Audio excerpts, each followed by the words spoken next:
And in this lesson, I talk about the art of open listening, which I consider to be an attitude, not a process. And we'll cover why I believe that as we move through the lesson. The lesson objectives are to understand why open listening is important in climate negotiation, to know and understand the meaning of open listening, and then finally to understand what the attitude of open listening is. So the first question I ask is, why open listening? We need to convey our core message. And to do that, we must understand our audience. And to do that, we have to understand their motives, their fears, and desires. And then we have to plant the core message in fertile soil. So ultimately, we open listen so that we understand how to communicate our core message back. And to understand how to do that, we need to understand where people are coming from on their side of the negotiation. What are their concerns? How do we find common ground if we're not actually listening to what they're telling us about their concerns? So negotiation is a two-sided process. And if we don't actually openly listen, it actually becomes a one-way conversation. And the other guy is not really listening either. And so ultimately, it's just wasted breath. Everybody's talking into the air, no one's hearing what anybody's saying. So we need to understand the audience, identify common ground, and all of that is really critical in negotiation. We can't bully the other side into agreement. And we're really not seeking grudging agreement either. We're trying to win hearts and minds. And people who grudgingly agree or feel bullied into an agreement really aren't on side. They're just agreeing for the sake of getting the argument over with. And that's not what we're looking for here. And to do all of that, to achieve those things, we have to really, really listen. And that's why I prefer to call it open listening. And we'll come to that in just a moment, as to why I believe that's so important. Well, if you look up active listening, you'll come across very, very, very quickly on any Google search a standard active listening process that people say, you do these things and you're actively listening and you'll be very effective. And here's the process. Ask open questions. Reflect, that is to repeat back the word or phrase to the person when they say something. Summarize what they say. Say things like, what I hear you saying is, and then clarify. Make sure you understand. Ask for clarification if you don't. React. Show you understand. And, use words of encouragement like, yes, tell me more. And at its surface, it is actually a good approach to communicating with another party. But I'd like you to forget it for a minute. Not totally. And I'll come back to it towards the end of this lesson. But the problem with treating this like it's a process is that we often just go through the motions. We're not really listening to what the other guy has to say. And ultimately, that just defeats the whole purpose of the exercise. Ultimately, listening cannot be mechanical. So this isn't a process. It's actually an attitude. And I'm going to explain this a bit more detail by giving you an example. Consider a meeting that you've gone to that's been run by a facilitator, but that facilitator is making you feel uncomfortable. I've had this experience many, many times over the years, and in reflecting on this with my colleagues, they have as well.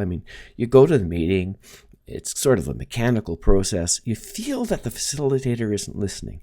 Go to the meeting and they'll say things like, you got 20 minutes to talk about this particular question. You're not allowed to deviate from that question. When you answer the question, use these sticky tabs, put it on the sticky tab, and then we will collect everybody's ideas and we'll tell you back what everyone said. And most of the time it doesn't work. And we hate these sessions. And we complain when the outcomes don't reflect what we actually said or what our actual concerns are. And this is one of the biggest complaints about, government consultations when we're talking about really controversial new legislation, for example, that people feel that they have not been heard.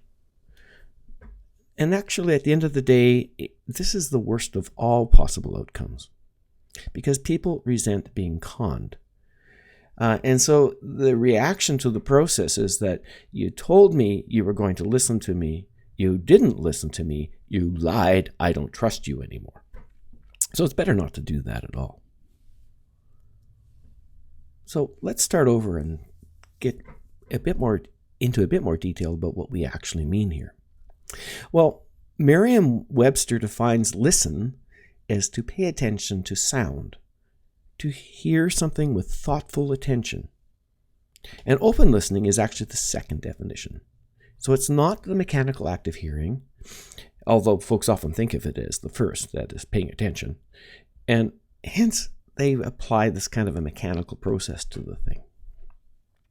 What we're really saying is we need to consider and weigh what other folks tell us, understand what they're saying to us, understand the message. So we come to open listening, and it demands full concentration. It isn't passive. It is actually very difficult because you have to be fully in the moment with the other person. And you can't multitask. Picture here people all in a line looking at their smartphones. I mean, they're multitasking. They're not listening. They're actually not in that moment. And one of the most important things is we do not listen to respond. That's a form of multitasking, actually, when you're actually picking apart the argument so that you know what you're going to say next, and you're actually thinking about what I am going to say as opposed to what the other guy is telling you. And that's actually quite common in politics. I mean, where people are presenting a position, and they're looking for weaknesses in the other position to present. And it's all too common in social media. I mean, there's a lot of talk going on social media, but not a lot of listening. So we have to be patient because sometimes this takes time. People have different speaking styles and, they can go on a bit. And that's why it's exhausting. But our job in climate negotiation is to listen carefully. And we need to sift out the wheat from the chaff. I mean, what are they really trying to tell us? We'll get into that in a bit more detail, but that is actually a very complicated task. And it's one of the most demanding that we will encounter in our climate negotiation work. So the first thing I would always think about this is that you should listen with all of your senses.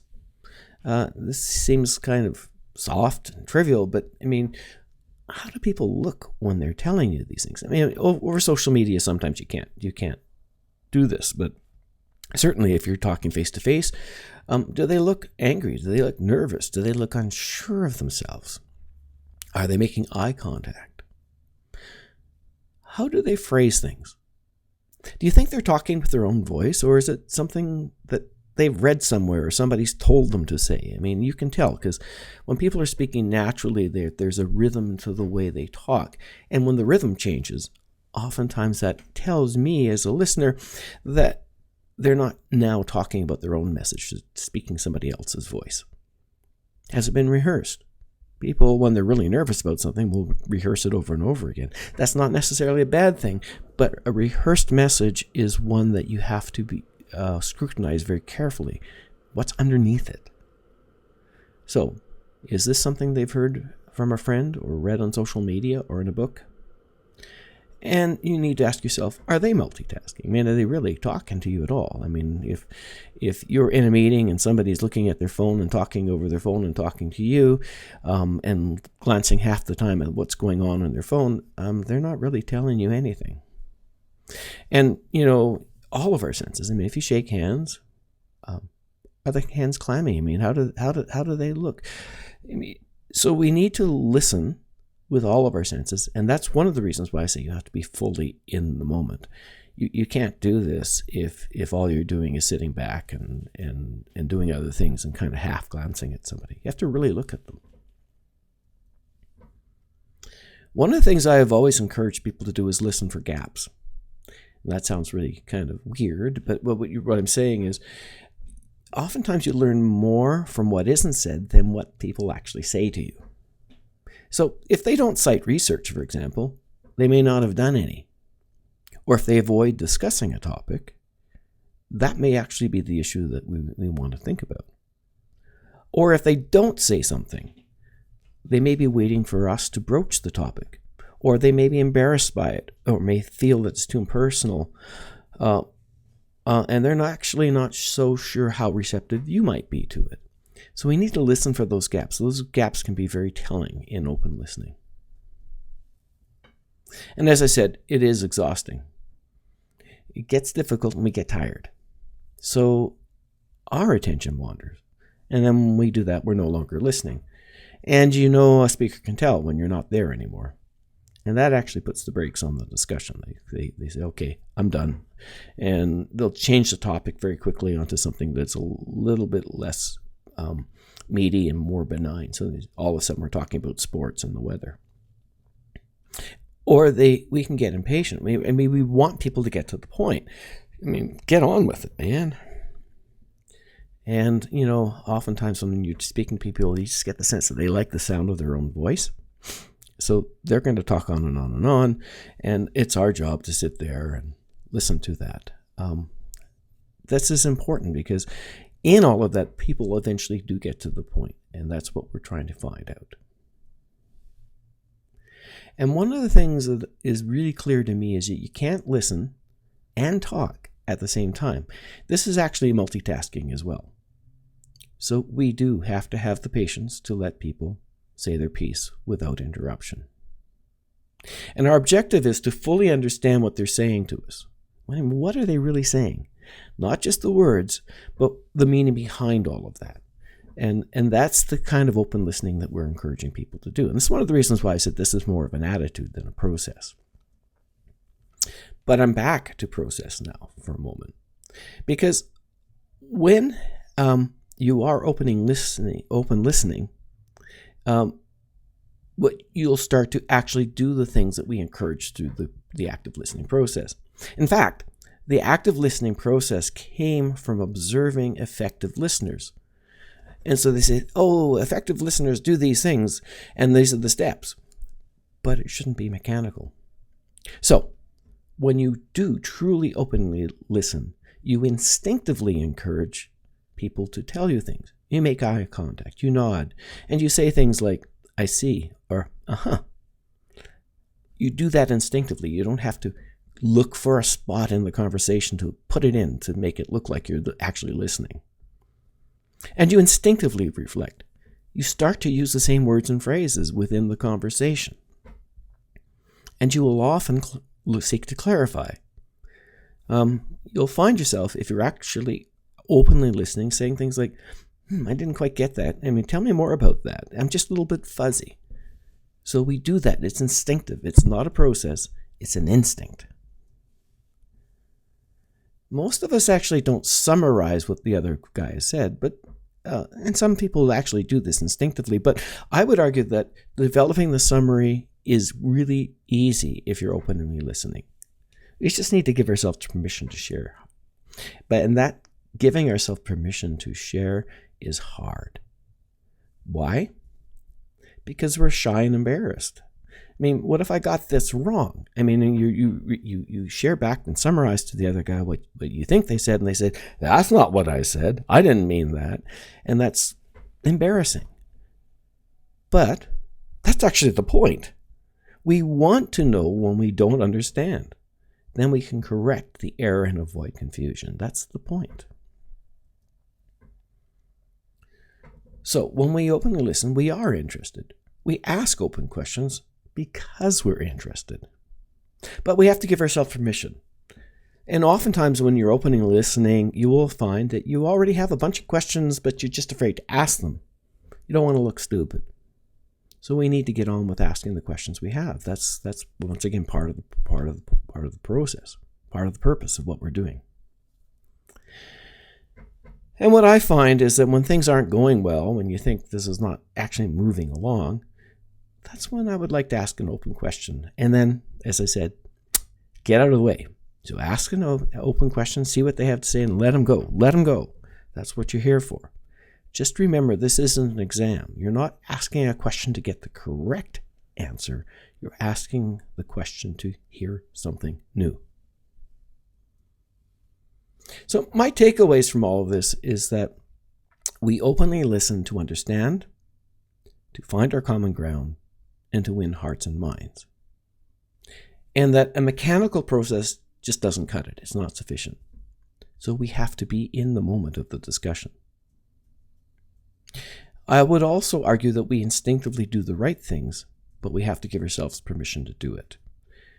And it's hammered out in our training. We see it as unprofessional. This is soft stuff. It's off topic. I mean, just letting people meander on with what they're saying isn't to the point. It's not logical. So it gets hammered out of us. But when cooperation between human beings is paramount, it's the only way to make progress.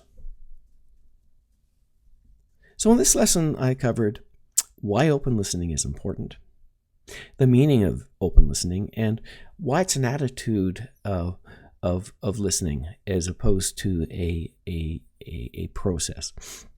Now, this is the end of the part 1 of the course. I want to congratulate you for getting this far.